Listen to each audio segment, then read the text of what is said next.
Hello everyone, welcome to my channel Ayur Gyan Kendra. जो भी इस चैनल पर नया है इसे सब्सक्राइब करें, शेयर करें, लाइक करें और हिट द बेल आइकन। आज हम डिस्कस करेंगे introduction of Sushruta Samhita. Last video में हमने डिस्कस किया इंट्रोडक्शन ऑफ चरक संहिता। आज हम डिस्कस कर रहे हैं introduction of Sushruta Samhita. Introduction of Sushruta Samhita में सबसे पहले आता है आद्य उपदेष्टा। जो सुश्रुत संहिता है उसके आद्य उपदेष्टा कौन है?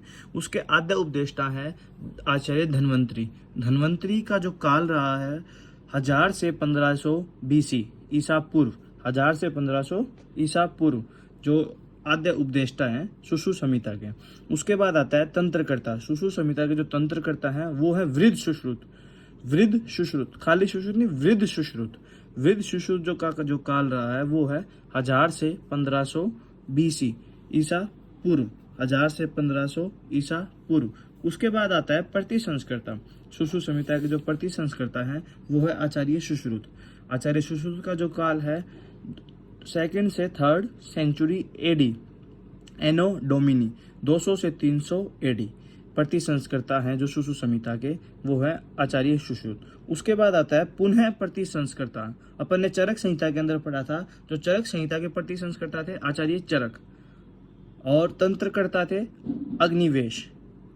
जो अपन ने चरक संहिता के अंदर लास्ट वीडियो में पढ़ा था उसके अंदर जो चरक संहिता के जो तंत्रकर्ता थे वो थे अग्निवेश, और उसके उपदेष्टा थे पुनर्वसु आत्रेय। उनके उपदेष्टा थे चरक संहिता के पुनर्वसु आत्रेय। उसके बाद अब अपन पढ़ते हैं सुश्रुत संहिता के पुनः प्रतिसंस्कर्ता। पुनः प्रतिसंस्कर्ता, पुनः प्रतिसंस्कर्ता है नागार्जुन। पुनः प्रतिसंस्कर्ता है नागार्जुन, जिनका काल रहा है 4th से 5th सेंचुरी एडी। जिनका काल रहा है 4th से 5th सेंचुरी एडी। उसके बाद आता है पाठ शुद्धिकर्ता। जो सुश्रुत संहिता है उसके पाठ शुद्धिकर्ता है, उसके पाठ शुद्धिकर्ता है चंद्रट, आचार्य चंद्रट। उनका जो काल रहा है, उनका काल है 10th सेंचुरी एडी। उनका जो काल रहा है 10th सेंचुरी एडी। अब हम डिस्कस करेंगे सुश्रुत संहिता के अंदर कुल अध्यायों की संख्या, उनको विभाजन किस प्रकार से किया गया है। सबसे पहले सुश्रुत संहिता के अंदर सूत्रों की संख्या है, जो कुल सूत्र हैं वो है 8300 सूत्र। जो अपन ने चरक संहिता के अंदर डिस्कस किए थे कुल सूत्र वो थे 9295, 9295 सूत्र थे। उसके बाद कुल द्रव्य, जो आचार्य सुश्रुत ने सुश्रुत संहिता के अंदर द्रव्यों का वर्णन किया गया है वो है कुल 573 ड्रग्स, जिनका वर्णन सुश्रुत संहिता के अंदर देखने को मिलता है। उसके बाद कुल रोग हैं, जो कुल रोग जो सुश्रुत संहिता के अंदर डिस्क्राइब किए हैं वो है 1120, जिनका वर्णन आचार्य सुश्रुत ने किया है। उसके बाद सुश्रुत संहिता में आती है अध्यायों की संख्या। अध्याय कितने हैं? 120 अध्याय हैं।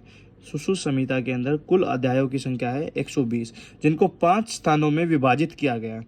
जिनको 5 स्थानों के अंदर विभाजित किया गया है। सर्वप्रथम है सूत्र स्थान, जिसके अंदर 46 चैप्टर आते हैं। सबसे पहले है सूत्र स्थान, जिसके अंदर 46 चैप्टर आते हैं। उसके बाद है निदान स्थान। निदान स्थान के अंदर 16 चैप्टर का वर्णन है। उसके बाद है शारीर स्थान। शारीर स्थान के अंदर 10 चैप्टर का वर्णन है। उसके बाद आता है चिकित्सा स्थान। चिकित्सा स्थान के अंदर 40 चैप्टर का वर्णन है। उसके बाद आता है कल्प स्थान। कल्प स्थान के अंदर 8 चैप्टर का वर्णन है। टोटल कुल स्थान इसके अंदर बताए हैं 5 स्थान। 5 स्थान और 120 अध्याय। 5 स्थान और 120 अध्याय, जिनका वर्णन सुश्रुत संहिता के अंदर किया गया है। सुश्रुत संहिता के अंदर 5 स्थान और 120 चैप्टर का वर्णन किया गया है। और अपन ने चरक संहिता के अंदर पढ़ा था 8 स्थान 120 अध्याय। 8 स्थान और 120 अध्यायों का वर्णन चरक संहिता के अंदर अपन ने पढ़ा था। अब इसके अंदर एक आता है उत्तर तंत्र, सुश्रुत उत्तर तंत्र, जिनकी संख्या है चैप्टरों की 66, जिनका अलग से वर्णन किया गया है। जो अपन को सुश्रुत संहिता की बुक मिलती है वो बिल्कुल अलग मिलती है, उत्तर तंत्र की बुक अलग मिलती है। जो सुश्रुत संहिता की प्रथम बुक है उसके अंदर 5 स्थान और 120 अध्यायों का वर्णन है। अब हम डिस्कस करेंगे कि सुश्रुत संहिता के ऊपर जो टीकाएं लिखी गई हैं और उनके टीकाकारों के नाम जो इम्पोर्टेंट। टिप्पणी नामक टीका लिखी है सबसे पहले श्री माधव जी ने जो 9th सेंचुरी के अंदर लिखी गई है। श्री माधव जी ने जो लिखी है टीका टिप्पणी नामक जो 9th सेंचुरी के अंदर लिखी गई है। उसके बाद टिप्पणी नामक दूसरी टीका जो है वो लिखी गई है ब्रह्मदेव के द्वारा टिप्पणी नामक दूसरी टीका जो उसका जो काल रहा है वो है 10th सेंचुरी। उसके बाद आती है वृद्ध पंजिका नामक जो टीका है वो लिखी है गयदास जी ने जिनका काल है 10th सेंचुरी। इसको न्याय चंद्रिका भी बोलते हैं। वृद्ध पंजिका जो है टीका है उसको न्याय चंद्रिका भी बोलते हैं।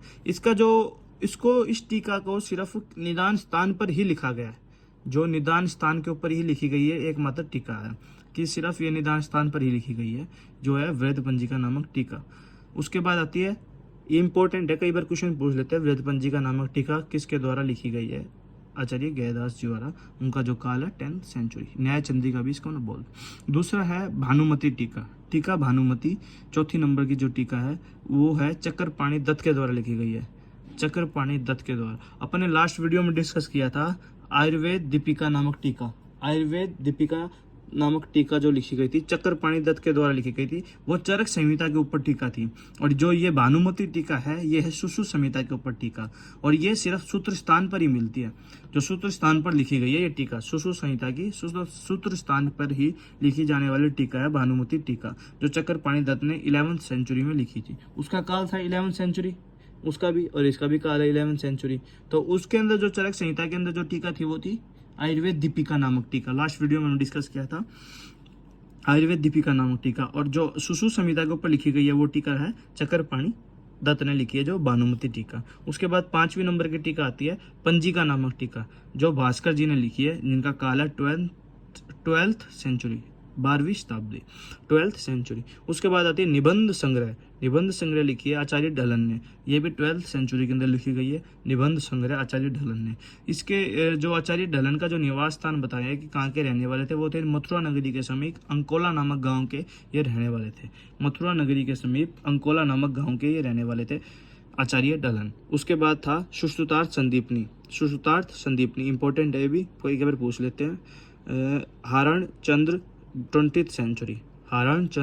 20th सेंचुरी सुश्रुतार्थ संदीपनी के जो टीकाकार हैं। उसके बाद आते हैं 8वीं आयुर्वेद रहस्य दीपिका जो नामक टीका है वो लिखी गई है डॉक्टर भास्कर गोविंद घाणेकर द्वारा लिखी गई है आयुर्वेद रहस्य दीपिका नामक टीका।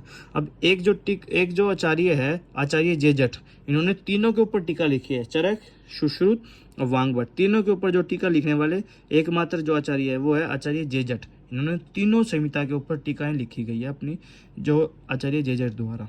Thank you.